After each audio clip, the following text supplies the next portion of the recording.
Shalom, selamat pagi Bapak Ibu dan Saudara yang terkasih. Sebelum kita mendengarkan firman Tuhan, mari kita berdoa.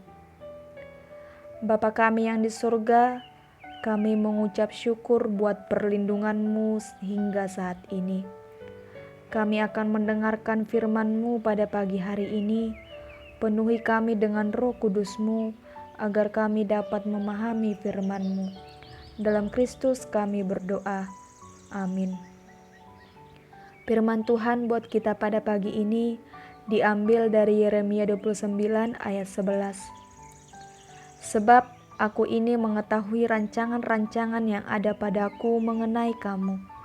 Demikianlah firman Tuhan, yaitu rancangan damai sejahtera dan bukan rancangan kecelakaan, untuk memberikan kepadamu hari depan penuh harapan.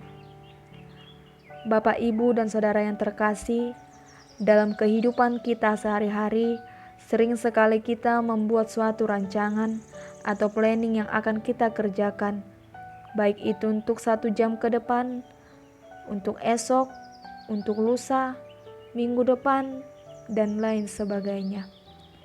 Rancangan yang kita buat adalah sesuatu yang akan kita kerjakan di masa yang akan datang.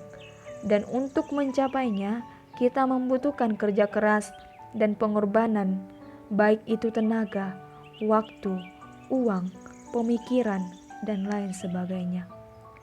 Rancangan yang sudah dibenak di pikiran kita pun juga ada yang terlaksana dengan baik, tetapi ada juga yang tidak berjalan dengan apa yang sudah dirancangkan. Dan kalau itu tidak berjalan sesuai dengan keinginan kita, maka yang terjadi adalah kekecewaan, putus asa, dan ketakutan dalam diri kita. Begitu juga yang dialami oleh bangsa Israel ketika dalam masa pembuangan yang mengkhawatirkan dan takut akan nasib ke depannya.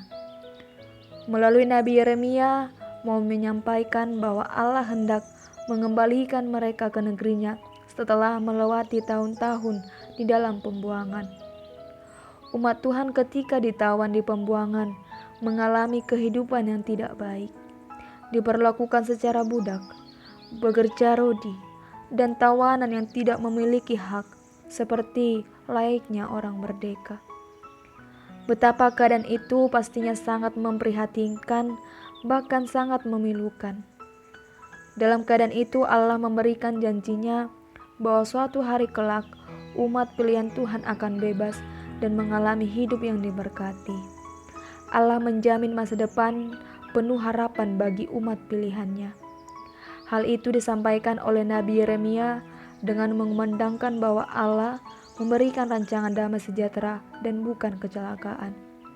Dengan kalimat ini jelas dipahami bahwa Tuhan merancang hal yang baik bagi umatnya. Kata rancangan yang digunakan di sini memberikan gambaran yang jelas bahwa sejak awal Allah telah memiliki skenario bahwa umatnya harus diselamatkan. Bapak, Ibu, dan Saudara, nas renungan kita hari ini memberikan pengajaran kepada kita bahwa kehidupan kita sudah sedemikian indah Allah rancang buat kita, yang menjadi sebuah jaminan bagi kita, sehingga kita tidak perlu takut dan khawatir akan masa depan kita. Tetapi kita juga harus selalu berpengharapan. Kita memiliki masa depan yang penuh harapan.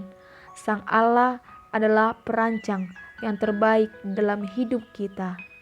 Amin. Kita berdoa. Terima kasih ya Tuhan atas firman-Mu yang mengajarkan kami untuk mempercaya Engkau, bahwa Engkau telah menyediakan yang terbaik bagi kami. Berkati kami dalam satu hari ini. Dalam Kristus Yesus kami berdoa. Amin.